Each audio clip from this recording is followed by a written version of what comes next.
It is Magic 1075, 97.5, the real sound of Atlanta. Jackie Page. And sitting down at the Girl Talk table today, she is no stranger, but let me give her due. Okay, Grammy nominated recording artist, singer, songwriter, mother. We love her here. Syleena Yay! Johnson. Yay!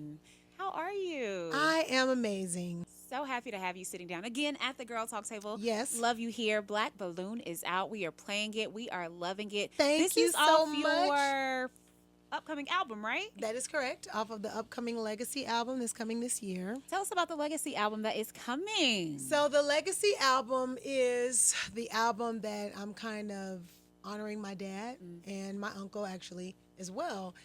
Just the legacy of the Johnson legacy. And my dad's music. He was one of the most sampled artists of all time. So I'm sampling every track. I'm sampling my dad. And then I'm just going to recreate new sounds within the songs, but it'll still feel vintage. And like pieces of him will be throughout the record. So really excited about it. It's turning out amazing. You know, Black Balloons is doing great. So yeah, that's what the album is all about. He passed away, in February of 2022.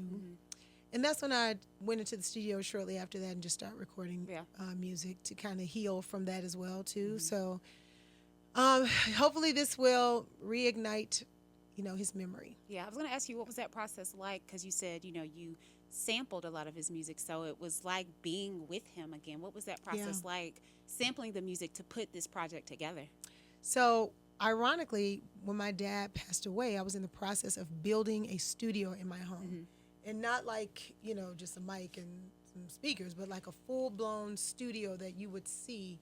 I had a big space in my basement. I was going to do a theater, but I was like, well, I can watch TV upstairs. I can't make no money off of a theater.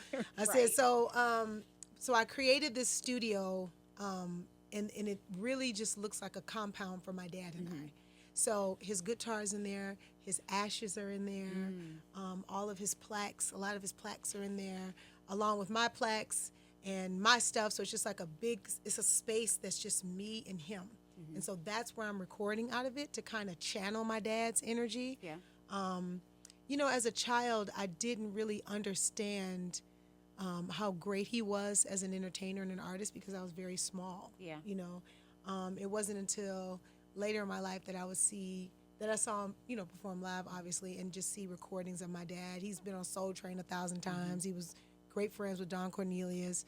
Probably the reason why I was on Soul Train because of my dad.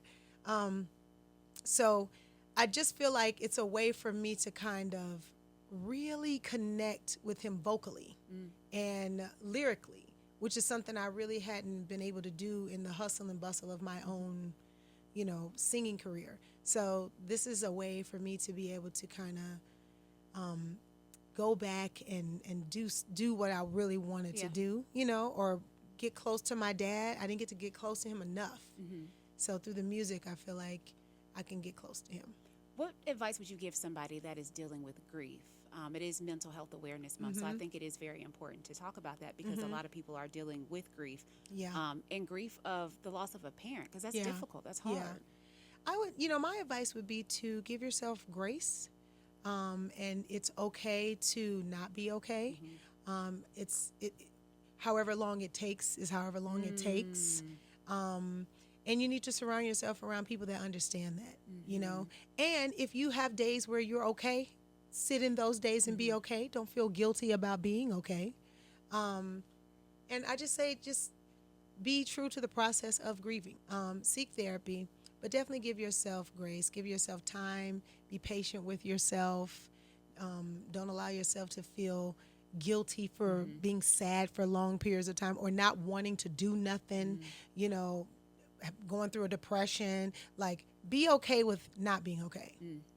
I think that's the biggest thing that when I was grieving, being a mom and having all these other demands and wife and recording artists and, all this stuff going on, you don't get time to be a human being. You don't get time to stop and say, I'm actually not okay. And I can't do these things. I can't show up for some of these things. So I had to learn to do that for myself, and that has made the transition of, that has made the process of grieving a lot easier. Yeah, definitely. Thank you so much for sharing that. Kind of in the same space, talk a little bit about your journey to becoming a healthier you, both physically and mentally. Oh my goodness. It's an ongoing journey. It's gonna be ongoing until the day that I die. I am a health and wellness enthusiast and advocate. However, Okay. I cheat on my diet, okay? I have a good time. I like pizza on Fridays. That's my pizza night. And I like wine. I have a good time And there's with nothing it. wrong with that. I It's partake in valid. libations. I do. But it doesn't mean that I don't understand that too much is too much. It doesn't mean that I don't understand, okay, girl, that was enough food. Yeah. Or, all right, well, like my body will crave fruits and vegetables and things of that nature. For the most part, I want to live healthy. I want to eat healthy because I want to feel good. Yeah. I know what it feels like to not feel good. Have you ever had a hangover? Huh. Imagine that's your everyday. No, ma'am. I don't. I got way too much stuff to be doing in this world. Plus, I like to work out because working out creates endorphins. I've noticed that when I don't work out, I'm sadder. I don't want to do anything. I'm more depressed. When I work out, I have more. I'm Energy, I'm ready for the mood, world. All yeah. right, we can do this. We can do that. Yeah. So a lot of the reason why first it started with it's a vanity way. The vanity Yeah. credit plus just being an athlete. It's just your natural way of thinking. I got to work out. I got to got to train. But now as you get older, you just want to feel good every Yeah. day. You want to ward off disease. You don't, you wake up, child, and your finger hurts out of nowhere. You just don't want these things to matriculate And into that's something real. worse. Yeah. So you say, okay, well, I'll eat the salads. Because I just, Well, there's a cheaper option. I just Like, want to go feel get the better. Right. lettuce. It doesn't take that much. I can go to McDonald's and get salad. It's okay. I know Yeah. it's probably not the best salad, or I just won't go to McDonald's. I can go to Chopped. I can go to Salada. Yeah. But it's really just about feeling good. As you get older, trust me, you just want to wake up and your eyeball don't hurt. You know what I'm saying? And that's real. That is real. You just want to wake up and be able to see. That's it. And that's real. That is so real. You do all the necessary things that you need to do to preserve a healthy lifestyle so that you can function properly. You can be here for your kids and your grandkids and your friends and So you, family. like you said, so you can feel good and be Yes. the best you that you can possibly be. No, I completely agree. I'm into health and wellness and fitness, so I get it. I don't Yeah. want my eyeball or I my don't want my eyelash eye to to fall hurt. I out. don't. Right. No. Or your teeth to fall out. Or you wake up and then all of a sudden your arm hurt. And you don't know why. And you don't know Like, why. Now, I hate to say it, but once you hit 40, that's going to be your ministry. Slight You're pivot going to there. wake up and be like, now, why is my arch hurt in my foot? Just out of nowhere. And it's not going to be nothing that you can recall that you did that is why that happened, because also your memory is going to go. So, but you try to eat right and do, the best that you can so that you can feel good. Yeah. You want to be able to have an interview. I want to be able to come here and talk to you, Jackie. Yeah. I don't want to wake up in the morning because I got early morning press, with CR8 agency, Create agency. I don't want to come have a press run and I'm the whole time, oh God, I can't take it. I'm sleepy. I need to stop my hangover, or oh God, Where's my I threw up coffee? last Yeah. night because my food or my indigestion or whatever. No, I'm chilling. I Yeah. went to sleep. I had some tea last night. Woke up and felt like new money. And I might have had a glass of wine, but that's nobody's business because I didn't have 10 glasses of wine, so you're not going to know. But all about balance. It's all about balance and feeling good. It And really is Syleena, about feeling good. That's why we love having you here at the Girl Talk Table, because one thing you're going to do is you're going to keep it real and you're going to be honest. You're going to keep it 100. That's why what I'm we going to love try. it. That's what I'm going to do. So I got to ask, okay? Uh-oh. How much honesty I got to keep, John? love Live from the Front Porch. Okay. And honey, that's let me good. tell you, you got on that front porch. What I You did. toe it up. Uh-oh. You toe it up. How Is was it that still in experience? shreds? Baby. Girl. Left no crumbs. How was that experience? Well, see, I'm just going to keep it 100 with you, Jackie. And I'm okay. I don't know how to put this.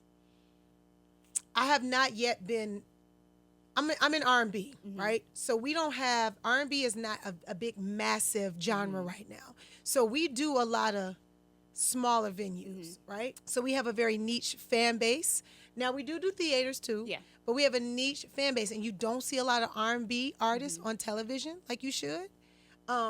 So everybody's not privy to those kinds of performances. They're absolutely going on, but everybody's not privy to them. So I think what happened, if I'm just a guessing girl, when they saw me perform that way, you know, you ain't seeing people really singing down and, you know, it ain't no lip syncing and, you know, live and clear cut, raw singing, you know. So you're not seeing that much. And so when they saw me, I think they hadn't seen me do it in a while, but I've been doing this like this for over 2 decades. You see what I'm saying? So for me, it was just another day at work. But for other people, I really feel like it was like, man, Selena's still singing like that, you know, because I've been in talk shows, I've been doing so many I think other things. we forgot that Right. Syleena can still go. Correct. And when you hit that, I was like, yes. You see what I'm saying? And then because I think, too, no shade, there are a lot of great performers out here. I love her. I love Coco Jones. Is that her last name, Jones? I love Coco Jones. Jasmine Sullivan, she can't never fail. But Jasmine is my day, too. Jasmine is my day coming on up to today. So there's a lot of great singers out here. But performance-wise, it's kind of lacking. Like back in the day where the Whitneys and all of them, you had to really perform. Yeah. So the art of that is kind of lost. Yeah. So when you see performing, you're like, wow, that's fun. When you see the Charlie Wilsons, Usher, when he snapped off at the, you know, the Super Bowl, we were just so lit because it felt good to see right. something that we hadn't seen in such a long time. Right. It felt good to get artistry. Right. And so I've been doing it this same way, but it's just they're not publicizing artistry like they used to. You know what I'm saying? Yeah. It's not that it's not even not happening. It's just they're not publicizing it like they should. And they're putting 75 people on one bill, putting them in a track show and making them just, you know, because they're trying to make money, you know. But the art of, like when you see Fantasia, you going to have a good time with your life. She going to have her shoes off. You going to Correct. have your shoes. We going to kick our shoes off because we learned from Patty. We learned from Shaka, Aretha. Those are the people that we came up with. You know what I'm saying? Whitney, Mariah, you know. So we don't really have that much anymore. And it's not because they don't want to do it. It's because it's not the way anymore and they're not promoting it. So I think when that happened, you know, when Front Porch happened, it was more so like, oh, it's something we're not seeing. You know what I'm saying? So I'm really happy it did happen, girl. I didn't know it was going to go viral like that. I just was going to turn up on the porch. Left no crumbs. No crumbs. I was like, come on, Syleena. Get it to the girls. Yes. Like that was, I love that when I told Kenny Lattimore the same thing because he got on that stage. He got on there and turned up, girl. But see, that's what I'm saying. So did Raheem. So did Tweet. You see what I'm saying? And did, period. Yeah. So this has been going on. We've been doing this. We have not stopped doing this. Eric Roberson was on there. Yeah. Ruben Studdard was on there. We've been doing this. And so the most important thing, I think, out of this is that Nucci, the Front Porch, we as the black community, we have to rally around platforms like this, right? So that we can encourage even the younger ones today, the SZAs, the Cocos, the what's the one baby? Walker. What's her last name? Summer Walker. Summer Walkers. You know, we can get those babies down to the porch as well and kind of bridge the gap. And we're all there and all the artists are there. That's how it was in our day. Like Stevie Wonder would be on the same kind of show as Whitney and, you know, Brandy. Yeah. You know what I'm saying? Yeah. Like it was that was just a normal thing. That was normal. Yeah. Like Michael Jackson, Toni Braxton, they're all on the same kind of concept, you know. So I think that as black people, we have to be responsible for bridging those gaps. And it's platforms like that that can do it, you know, because we're in a different time. So we're ingesting content a different way, you know. So it's dope that his house is a whole stage. You know what I'm saying? That was a moment. It was, and it's dope. Like the people be outside, you know what I'm saying? Like, okay, who they got over there today? You know, so they're, you know, they love it. They accept it. They want it. So it was just a great performance. Shout out to Nucci and them with the Front Porch. And I encourage all artists to go down there. The food was the bomb, child. Okay. The hospitality, you know. And the sound was dope, you know. So I absolutely love watching it. Speaking of another stage that you will be hitting, Black Music Honors. Yes. The 9th annual Black Music Honors yes, is ma'am. happening this weekend. Yes, it is. Yes, it is. You talked a little bit about why it's so important to bridge the gap. Why do you think award shows like Black Music Honors, speaking of bridging the gap, is so important? Because if we don't do it, it'll go away. Because it's not at the masses. So we have to, we're doing exactly what we're supposed to do. We are keeping our music alive, our people alive, our culture alive.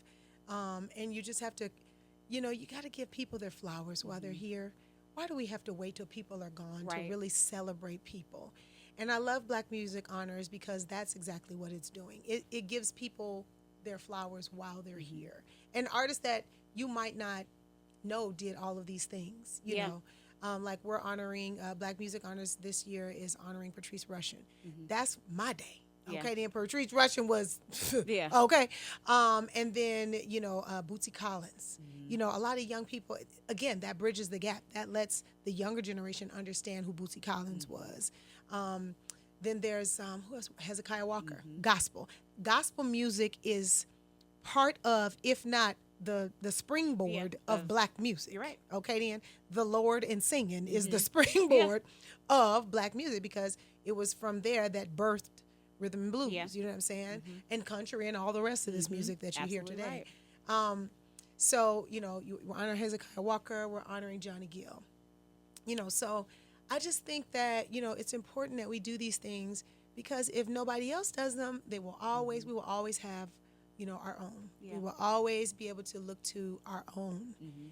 So I'm just very, very happy and blessed to be one of the names and one of the people 30 years later that is still able to be on that stage, and sing the same as when I came out. Like that's a big deal to me.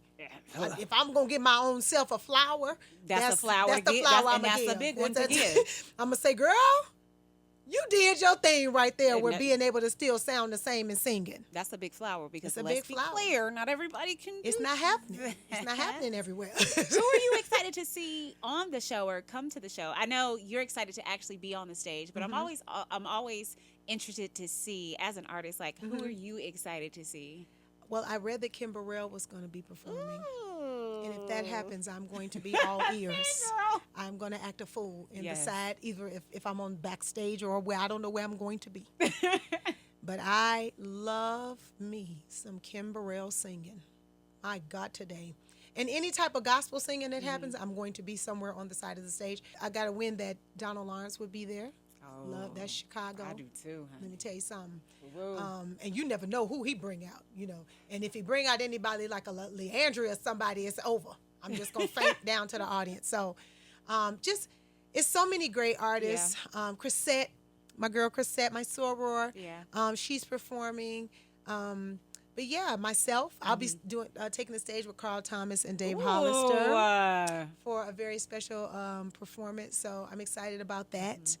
And, we just going to have a good old Black cultural time. We're ready for it. We are so ready for it. I know you're going to come to that stage and do what you are always going to do. You're going to show up and show out. ATL, Syleena Johnson, sitting down at the Girl Talk table. Black Music Honors is going down the Cobb Energy Center on Saturday. Syleena, we got to get into the new song. Yes. Can I get you to introduce it? Well, stay listening, stay tuned, because the sky is so bright, the sun is so high, it's just like you. Be on the lookout for my new single, Black Balloons, because it's coming right up right now. It's magic. Yes.